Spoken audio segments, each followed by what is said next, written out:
4 cooked veggies that naturally repair eyes after 60.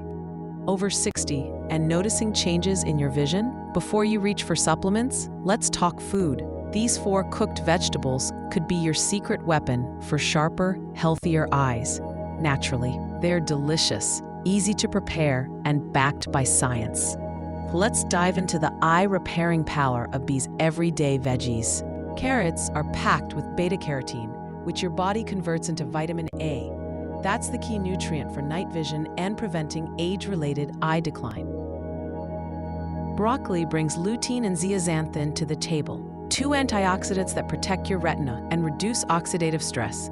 Think of them as your eye's natural shield. Sweet potatoes are another vitamin A powerhouse. They help combat dry eyes and improve low-light vision. Plus, they taste amazing.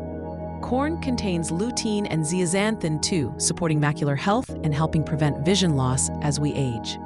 Add these to your weekly meals, steamed, roasted, or sautéed, and give your eyes the nourishment they deserve. Your vision might just thank you. Like, subscribe, and share this with someone who's over 60 and wants to see the world more clearly. Eye health starts in the kitchen.